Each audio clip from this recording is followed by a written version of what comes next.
Çınında hiç kim bilmeydi indi. Hiç kim düşünmeydi. Ne ekeni. Kölmenin içinde kayzı mektebim. 78. Ya. 78. 78. Men gelmeni bilçim, anın Fatiha'nı bilçim, anın İhlas Sözüm bilçim. Her bir Kırgız'a jete turgандай. Sanda çalışkan. Ay sayın. İlgari Mavaron Nahır'da Orta Asya'da bir ele muftiyat bolganda. Ama görse bizden murdele başlagan eкен da var. Şu büyük üylerge girip kıdırıp paçka menen aябай türlü kitaptарды таратчым. 91-жылдар кайсы айларда экен времядан сүйлөгөн экен орустар. Кыргызстанда, илгери Фрунзеде кыргыздар өз динин таштап, баптист христиан динин кабыл кылып баштады деп времядан сүйлөгөн экен да. Кимсанбай ажылар келди Ташкенттен. Мен ойлогом ошо мусулманча бул арабча деп, арабча бул мусулманчылык деп. Бишкекте ушундай болуп атат. Христиан динин кабыл кыла баштады дегенде Молла Сабыр менен ошолор Кимсанбай ажы баары угат да бул нерсе. Акырканеш кызыл ту погран деп койткан. Ошол жерде кызыл ту боюнча бир эле үйдө ичимдик жок экен да.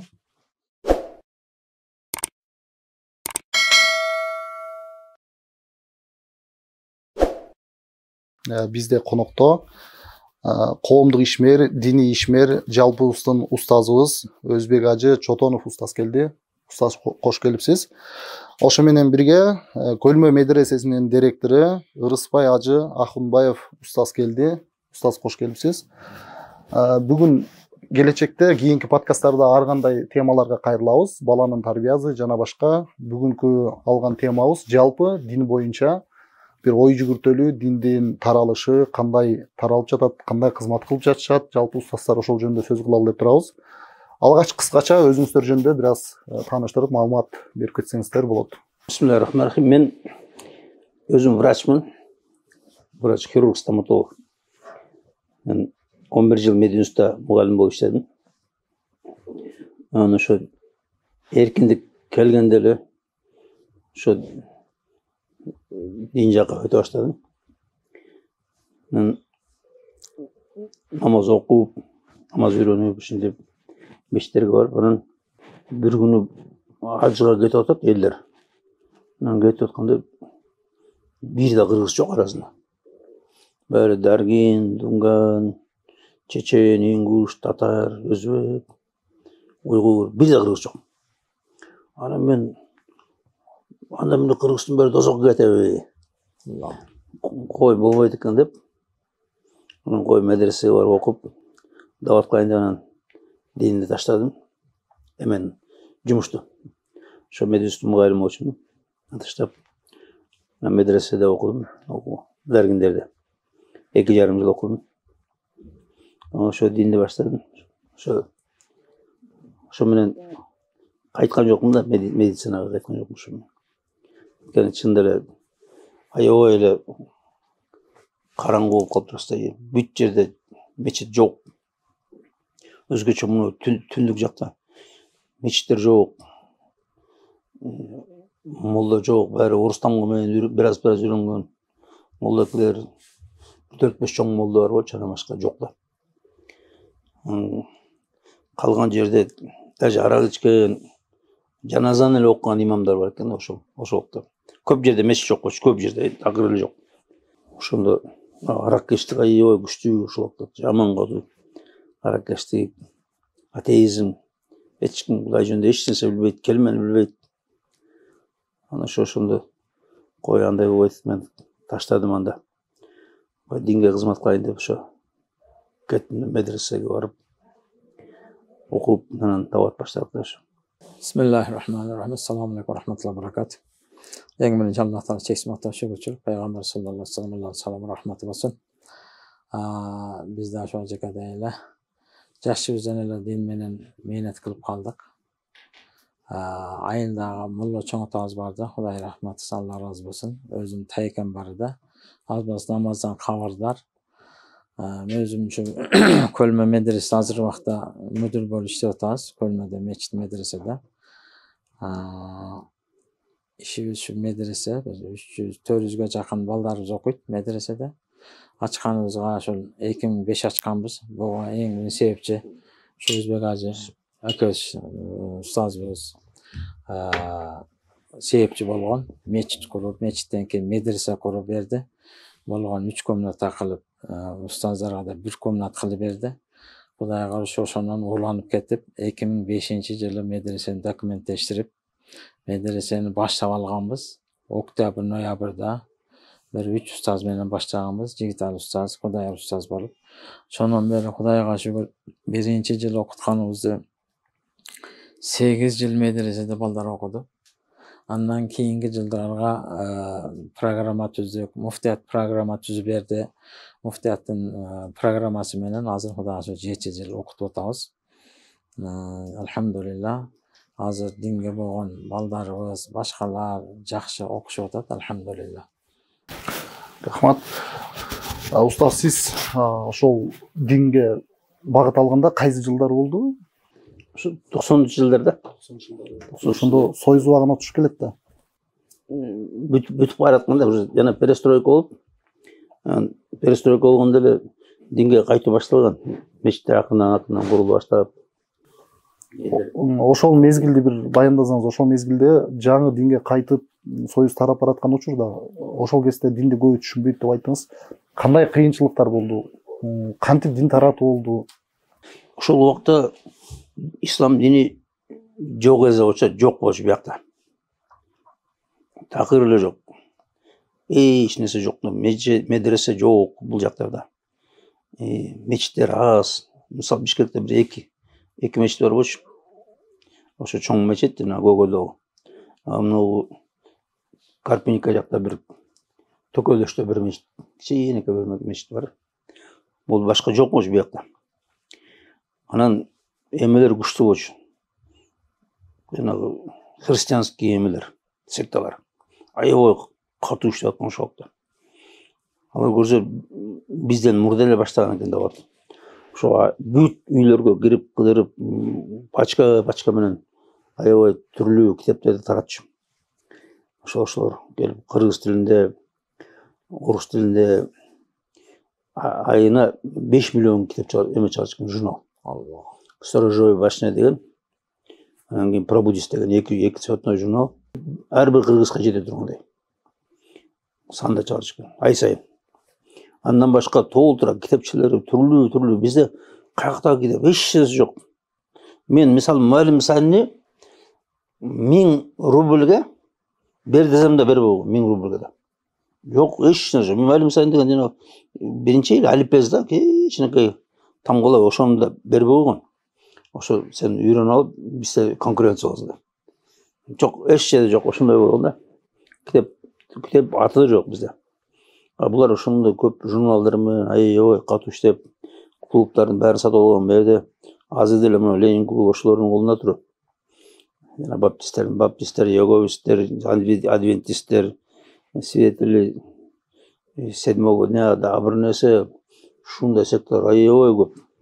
Келип үйлөрдү ээлеп алып, ичине жаш кыргыздарды толтуруп алып, аллилуйя деп кыйкырыш, ушундай цирктерде бүт жерде ушундай болгон. Ошол убакта биз эч нерсе жок биякта. Эме болуп калган да, акыр эле жок болуп калган. Китептер жок, алымдар жок. Барып үйрөнөйүн десең, 3 тамганы айтып коет, алиф, б, т, с. Болду, бара бер. Эртесинде барсаң дагы эле 2 тамганы айтып, болду ошо. Ошентип эле убара кылып, анан кийин бир кичинекей бир ошо 6 ай. Мен Муалим Сани 6 ай жүрдүм, ошо созерт көрсө созерт ошо жанагындай орусча видимость деп коет. Ошо мына көзүнө мына чоң көргөзүп, көзү кичинекей Муалим Сани 6 ай окуп турду. Анан даргиндер айтты, сен 6 айдан бери ушуну окуп жүрсүң.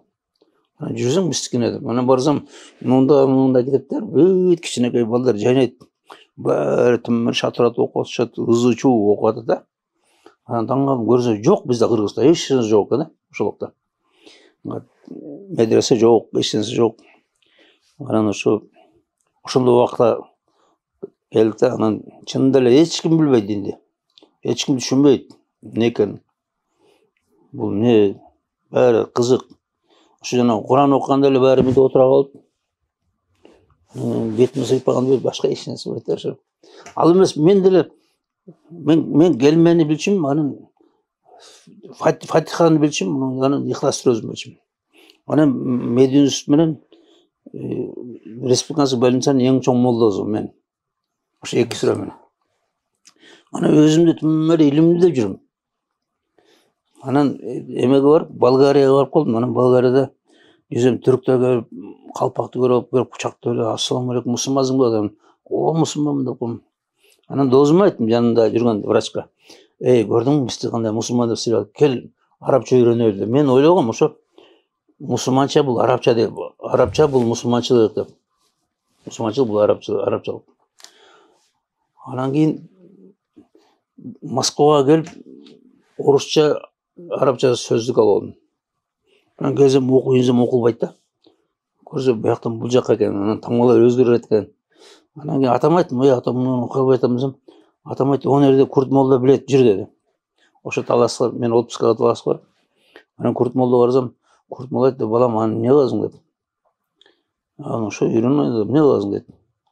Ой, мени мuyактан ушундай мусулмансың деп, аябай жолдун ар бетинен келип кучакташып эметип атты. Анан сен мусулмансың дегенде эмне дедің деди. Мен ооба мусулман десем, балам, антип айтпайт да. Мусулмансың, мен альхамдулилла мусулман деп айтышат. Анан уялдым да мен, ошо мен Медиа институт мугалими, ошо жөнөкөй нерсе билбеген. Уялдым. Анан сен билесиңби, мусулман киши эркек киши 12 жаштан, кыз киши 9 жаштан намаз окуш керек деди. Анан мен, мен 20 жыл кечип калыптырмын анда дедим. Анда жазып бериңиз дедим. Анан жазып берди. Намаздын тартиптен, убакыттарын тартиптен. Анан эртең менен бир 14-дө барганбыз, анан барып жаттап түшкү намазды баштадым. Анан баштасам атам чочуп атат. Балам, эмне окуп атасың деп. Намаз окуй дедим. Балам, кой. Сен тамашаңды кой дедим. Анан эмне десем, сен тыштап койсоң күнөөкөр болосуң дедим. Айттым, ата, парыз турбайбы окуш? Мен тыштабайм муну. Анан ошо баштап намаз окуп, эч ким билбейт, атам да билбейт экен. Атам шофер болгон. Анан жума күндөрү таластан аксакалдарды Жамбылга алып барат, 40 километр. Анан келип бизге аябай мындай сыймыктанып келет. Мен аксакалдардын соогуна калдым. Бүгүн буларды мешитке алып келдим. Бирок ошо жума сайын жеткизип аларды. Бирок билбейт экен. Атам деле билбейт экен. Мындай мен мусулманмын деле сүйүнүп жүрөт экен. Ошого сыймыктанып жүрөт экен. Анан алда чочуйт да, эмне кылып атасың деп. Анан эч ким үйрөтпөйт. Анан барсаң 3 таңга үйрөтөт, болду баары дейт. Анан бул жакка келип, эме айтты, анан Курт молда айтты. Сен ошо Бишкекке барып, чоң мечитке барсаң, ошо жерде илимдүүлөр бар, ошо жерден үйрөн деди. Анан Алла Таала ушундай бир кызыктай иш кылды. Мен отпускадан келгенде эле көчкүлө деди. Биз мурда мына республиканскийдин эмесинин ичинде болчу, Логуненкода, больницада. Биздин отделение көчкүлө деди. Бир да күн мурдага дейин иштеген жокпуз. Көчкүлө деп, азыркы мына Исламский университет турбу? Ошол эмеге, зданиеге бизди көчүрүп алып. Ошо көчүп, мен намаз окуп туруп эле келгенде эле көчкүлө деди. Ошо бизди ошо мен чоң мешиттин түбүнө алып барды. Аллага миллион шүгүр деп. Ошо Алла Таала жолду ошондой кылды. Шүгүр. Анан мен түшкө чейин, 1ге чейин иштейм. Анан бирден кийин мешитке кеттим. Түбүндө. Алла Таала мешитин. Ошо менен эртең менен кечке чейин ошо жүрөм. Ар бир молдо, ошода бир татар молдо Ибрагим деген. Анан бир аксакал Чечен деген. Чечен аксакал, анан бир уйгур Абдулмажит кары. Ошолор бар болчу. Ошолордун сөздөрүн угам, магнитофонго жаздырам. Ал убакта магнитофон да жок. Мындай чоң магнитофон алып туруп, бар ошол жаздырып, анан кийин ар кимге коюп берем.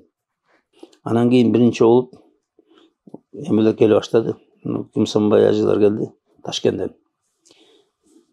Анан окуучулар менен молдо сабырлар келди. Группасы менен ошо эмелердин окуучулары менен 20 чакты. Анан ошолор менен биз даватты баштадык. Биргелешип, биз ошолорду айлыгын көтөрүп, медреселер берген, бир нече медресе ачып, ошолорго анан жанагындай кружоктор болчу биринчи.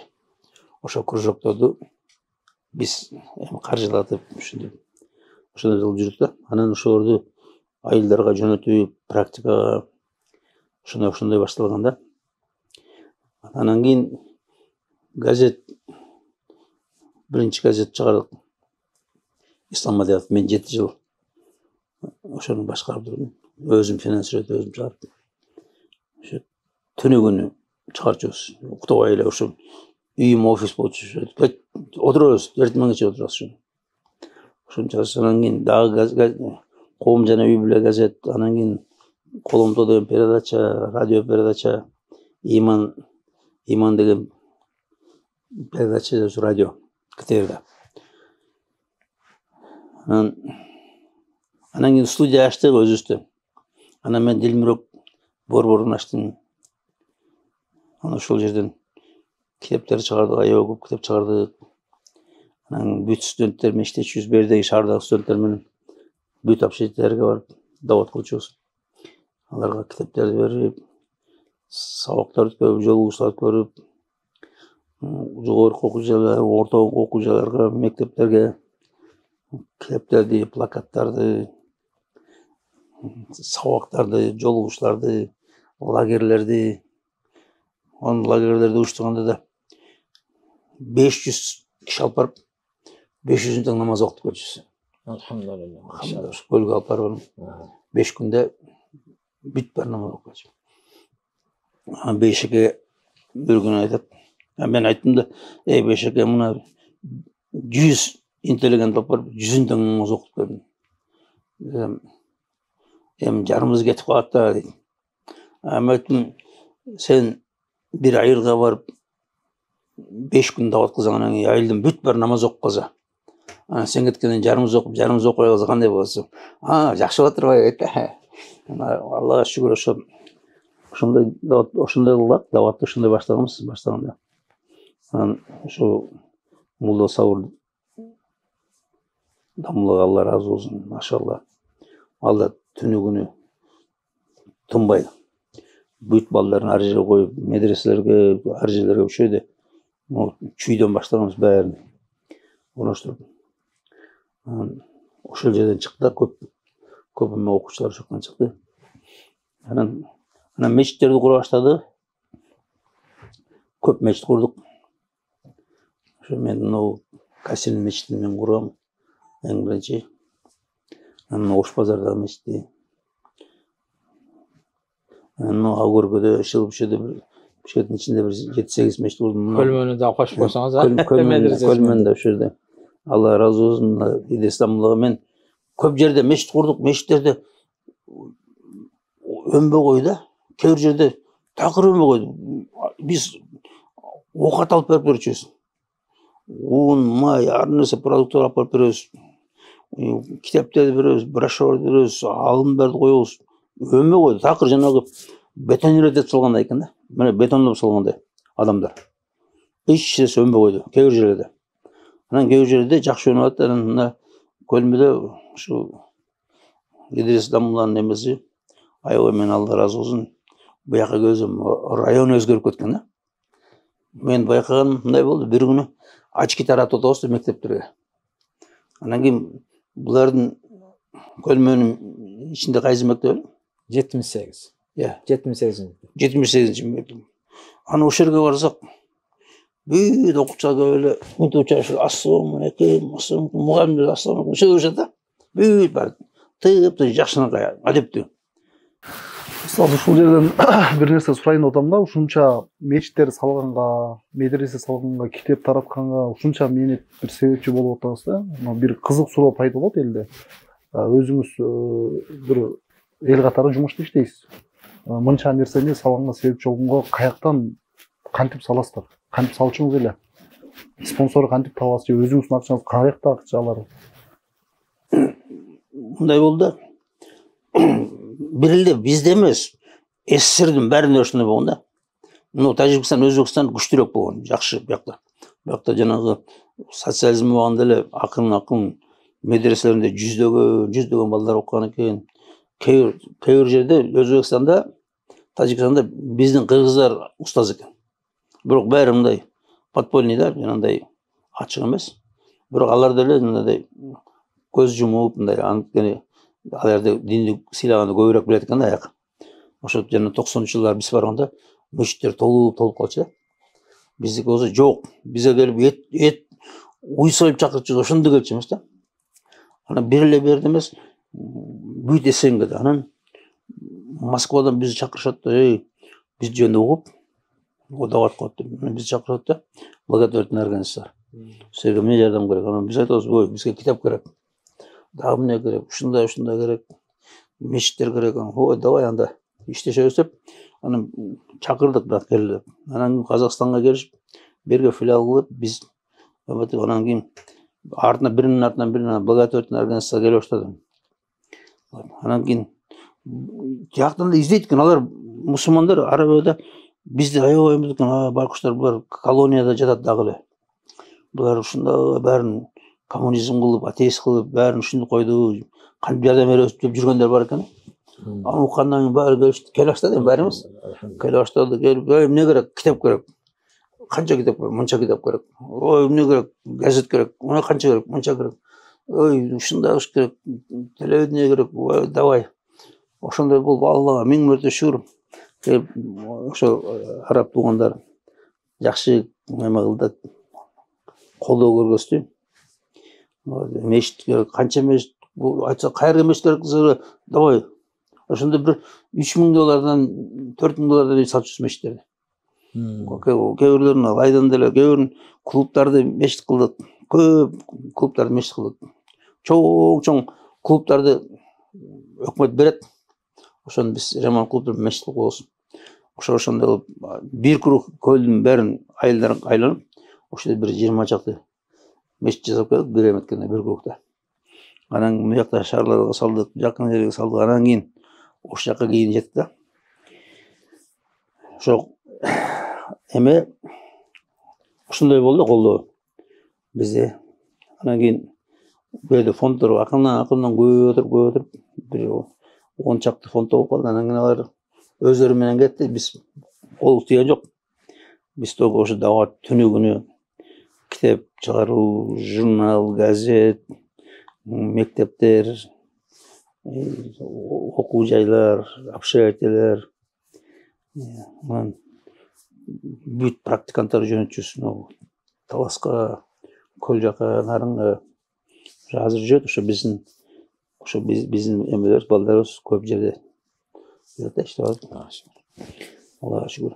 Бир маселе бар да, көпчүлүк ушуну ойлондуруп, устаздардан суроо беришип, көрсөтүп кайрымдуулук кылышат. Автобуста баратып, бир коомдук унааларда баратып, элге көргөзүп зикир чалышат. Халал деген сөздү пайдаланып, көп жерге кошуп жазышат. Ушул боюнча эмне айтасыздар? Ушул негизи элге бир сабак боло турган туура нерсеби же бул рияга киреби? Ушул жөнүндө бир кенен. Мен эжекемди месеге бир кошумчалап коеюн, азыр алдыңкы сөздөрүгө. Даватты айтпадыбы ушундай кыйынчылык болгон деп.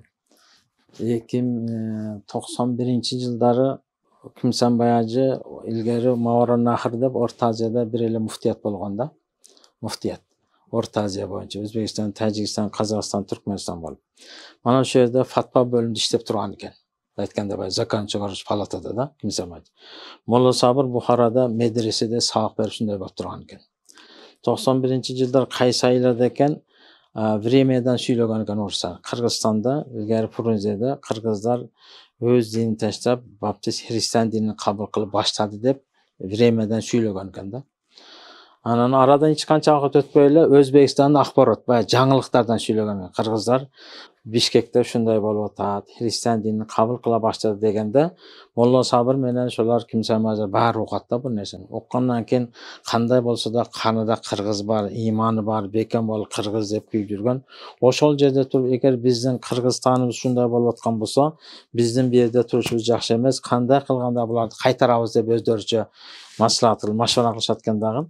Ошондо илгерги 90-90га чейин деле биздин ошо ош жактарда хужравий тартип болгон окуганда, мына мисалы ажекенин үйдө бир 10 киши, сиздин үйүңүздө 5-6 киши окуп, сиз тамак ачын сиз көтөрөсүз, башка кыласыз, ошентип устаз келип сабак берет же устазды алдыга барып сабак алып үйрөнгөн да.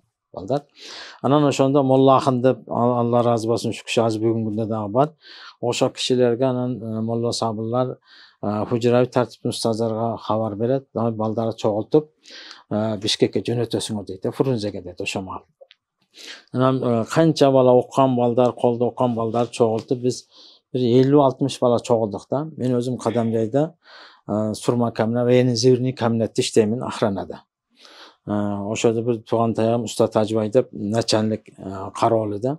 Anan oğa aytım şunday bolwattır. Men de bir barıp kelensem oşa taykam şunçalık suymayla barsaң bar, sal bolsam kurgozorun ösüp kelet, el körüp kelesin, jer körüp kelesin dep maňa at üstüne жазып berip atpayby. Var dep. Anan oşonda Garçokovga keldik ajaka. Garçokovga, Margalan Ferganadagычы. Oşo yerge kança bir 30-40 50 baladan artyk çoğulduk. Bir gün şu yerde jatıp poyizgonda poyiz men çattık. Poyizga çıkıp Taşkent'e bir Bişkek'e geldik. Taşkent'ten Molla Sabir damla, Ustaz Kimsanbay damla bari çıkkan iken bizi muhtap kalgan iken Bişkek'e kelgende düştük da. Kelgende şu mana Google'da meçdemi жаңы başlanıp atkan iken padvalların kazılgan. Anan şu yerge keldikten bizdi 5'ten 4'ten kılıp böldü baldardı. Kölgö, narın, çüy boluptur, na bar. Bizdi 5 kişidik, bizdi narınga böldü. Narınga barsak, narında bala aytıp kalınca bizge emes dedi. O bir yerden aytkan, eger narın kabul kılsa at başıga barasыңар dedi. Anan biz at başıga bardık, ertesi öyle demal oldu. Oşol jerde at başıda kaldı, biröz at başıda kaldık, biröz Kellinge bardık, men Kızıltuğ'a bardım. Hakikaten Kızıltuğ, Pagran dep koytkan. Oşol jerde Kızıltuğ boyunca bir ela uyda içimlik jok eken da. Jumagul degen aksakalda baldak tayakmen jüret edi, Allah rahmat kılsın. Ötö jakşı kişi, imanı salamat kılsın. Keçe былтыры apada ötüp ketdi, janazага özüm barıp janazaсын okup keldim de, Kızıltuğ'a barıp. Oşol jerde turduk, bir de uyda jok da içpegen. Bar, şo gana uyda içilbeytken. Anan Astapa dep milisiyanın mayor eken. Ana bizde prokuror bolup жүрдү, Salano, şonun kaynatası. Şo kişi oşol jerge barıp meni koydu. Oşol jerde bir sadikte ayıl hükümeti boşaltı verdi. Oşol jerde bala okuttuk. Men uşulardan, baldardın zeynige, akıl esige, ata-enesiga bolgon suyu, dinge bolgon muhabbat suyu oşo yerde gördüm da. Özüm jaş balamın. Oşonda apalar ap kelet da. Baldары nevrelen. Balam ilgari bizler şunday bolotdu da. Mana balamın eti seniki, söğü bizdiki deyti de. Mana balam bu nevren, bu kızım balası dep uşuntup baldarını ap keldi. Bir cuma kalbasa malmisam büttü da. Praktiski namaz okutamın baldargaç. Jaş mınday baldarda. Anda men baya oşusku variant men süylep жүрөм, түшүнбөймүн, бая жоолук болуп деген сөйм башыга таккан эмне дейтсе жоолук дейт. Эртең жолуңар кийип келгиле дейм да. Эртең жоолук кийип келип бияга жөн эле да. Ачык айдын. Бияга кийгенде эмне дейсиң, калгетке дейт. Ошонуңар кийип келгиле деп отуруп, şu балдар bir ayga жетпестен Куранды шундай жакшы окуп калды да. Ошо маалда Мавлут айы кирип калып, анан өздөрүдө тартип бар экен, Мавлут окутат. Сапкоз боюнда чөп жүрөт, чөп чабак маал экен. Çakırışıp o şeyde Kur'an oku ötkö ketkenlerge ne kıldı. Oşol жерден кийин ayarda okuttuk, balдар ötte jakşı boldu, Kudayga şükür. Ana meni oşol Astapa ne kılıp kaldı, ayıl hökümetin şu ilge Zappoz direkte de. Zappozdan bir sağanuy 10 koy menen mına moldeken alıp kalasın ama erge jaylap koygula dep ayıl hökümet şunday dedi. Direkte, Zappoz direkte. Sen men o bir ay nemegele kelgenmi de? 60'ını al beleç. Ana men şunday desem meyli, anda bardan kaytıp kelesiň dep koydu. Üýlengenmin özüm жаңы taşlap kelgenmin. Anan oşontup uşul baldardy okutup kaldı da. Oşondan keyin Rustam molda dep Azat başyda, Rahat molda dep. Rahat degen molda biziň üýde 3 ýyl okudy, özüm okutdum. Atpay şol Rustam degen belki al жүрdü, şol jan koşnabyzyň üýünde kelip күнүгө sagılabys. Şuntup bular hazır baya ustazdan şagirt ötetip Rahat degen molda hazır Kudayga şükür bolup kaldı da, ötö köçtü, ötö akıl esti bolup, dinge ötö jakşı berilip kaldı. Atbaşda hazır Rustam molda, bütün atbaşımda aytkanda Rustam molda şagirt bolup kaldı da. Oşontup bala okutgan, oşondan keyin kelip Özbek Hacı bilen tanışıp kaldı oşo жылдары. Men bir sebepler men kelip kalıp maňa akça kerek bolup akça berip turuňuz. Men şunday desem akça beremin, birok men aytgan kılsaň bilmey kalam. Sen kölge barıp bir ay şöyle bal okusaň saňa aytgan akçaňy berem deyt da. Anan jok, men barıp gelişim kerek. деп неқсам болбой калды. Ошондон таанышып алып бул киши менен ушундай кылганбыз. Ошо азыр мана мечитти, медресени салганга баш болуп ушу киши болгон. Анан баягы сиз айтып атпайсызбы азыр? Адамдар колунда таспih көтөрөт, мындай кылат, тигиндей кылат деп. Мен айтаттым да, жака бул туура эле сөз болсо керек, азыр зикир, пикир жакшы болуп калды да. Мында колуңузда таспih болсо, ошо башка нерсеге алаксыбайсыздан ошо зикирге алаксып каласыз да. Колда мейл ал, эл көрсүн, жут көрсүнгө болбойт деп ойлойм да мен. Мисалы мен деле азыр таспih тартып калам да көчөдө. Анан өзүмчө бир кыжалат болуп кетем да. Адамдар мана өзүн көрсөтүп атат деп калабы деп. Жок. Бул таспih болбосо башка нерсе кетет да. Күнүгө канчалык зикир, канчалык фикир, канчалык пайгамбарыбызга салават айтсаңыз шунча жакшы деп ойлойм да мен. Көрсөтүп айтасызбы, көрсөтпөй атабыз. Эгер көрсөтүп айта турган болсоңуз, мындай түшүнгөн адам боло турган болсо, сразу сезим алат да. Таспihде Алланы зикир кылыш керек экен деп сизден сурайт экен. Мындайка байка неме деп айтып атасыз, эмне деп таспih өткөрүп атасыз дегенде сиз айтасыз, субханалла, алхамдулилла, Аллаху акбар деймин. Эмне дегени болсо, албетте мына субханалла, алхамдулилла бул тилге өтө жеңил. Айткан субханалла өтө жеңил. Бирок таразыга сооп салганда дүйнөдө баардык нерсени салсаң дагы бул көтөрүп ушундай сооп артык деп нерсе айтып жүрсө күнөөлөр кечирилет, башка болот деп шунун фазилеттен пайдасын айтсаңыз, баягы адам да ушуга көнөт. Bir күндө сизге канча адам жолуккан болсо, ошончо соопко шерик болосуз. Бул адам да айтып калат, ошону айткан сиз да шерик болуп каласыз да. Мен анда уялбастан эле айта бергиле деп айтам да. Бир де ушундай болот. Муну адамдар, айттым го, адамдар дагы деле көбү дагы деле караңгы. Бул жахилдик, ушу караңгылык. Бул диний караңгылык. Даже профессор, көп мугалимдер дагы эле караңгы. Дин жөнүндө эч кандай түшүнүк. Булар дин китебин окубайт. Булар дин жөнүндө китеп окуйт. Дин жөнүндө бирөөлөр келип жазган, бул апиим, бул терроризм, экстремизм, ошону окуйт. А динин өзүнүн китебин окубайт булар. Али кечен караң, булар келип биз сакал койсок, эмнеге сакал койду? Эмнеге жолук салынып алды? Деп таң калып жүрүп, эмне узун кийим кийип алды? Анткени биз узун кийим кийген үчүнбүз, бул биз мындай эңкейип намаз окуп атпайбызбы? Ошо жанагы мүчөлөрүбүз билинбесин, көрүнбөсүн, фигура эметпесин деп, бөлүнбөсүн атайын бизге ошондой жана предписание деп коет. Бизге ошондой талап, тартип бизге талап кылынат да. Ошон үчүн кийебиз биз. Рыспай устаз, сиз айтсаңыз, азыркы жаштар динге кандай келишти? Кандай кабыл алышты? Тарбиялар кандай болуп атат динге көз караш? Жалпы жаштар жөнүндө. Азыр Кудайга шүгүр, мен өзүм көз карашымда жаштар өнүп атат, өсүп атат. Дин жагында дагы намазга болгон ихластары, бизде мына жерлерде ар бир мечитте ата энени урматтоо, ата энени сыйлоо, улууду урматтоо, кичиди сыйлоо деген бул баяндар ар бир мечитте болуп турат да.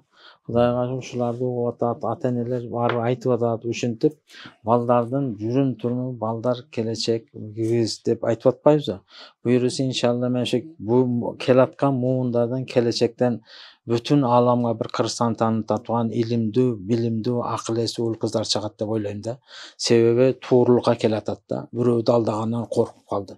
Бирөөдүн акыдан жегенден коркуп калышты да. Бул жаман экен, эртең бизин жесек, бизден келе турган урпактарыбыз жакшы бала болбой калат экен, жакшы адам болбой калат экен деген нерселерди уга берип, Кудайга шу бирөөдүн акыга тийбей калды. Көчөдө жаткан, жолдо жаткан акчага шу болсо да албай турган даражага келатат да. Себеп Кудайдын акыдан коркуп калды да.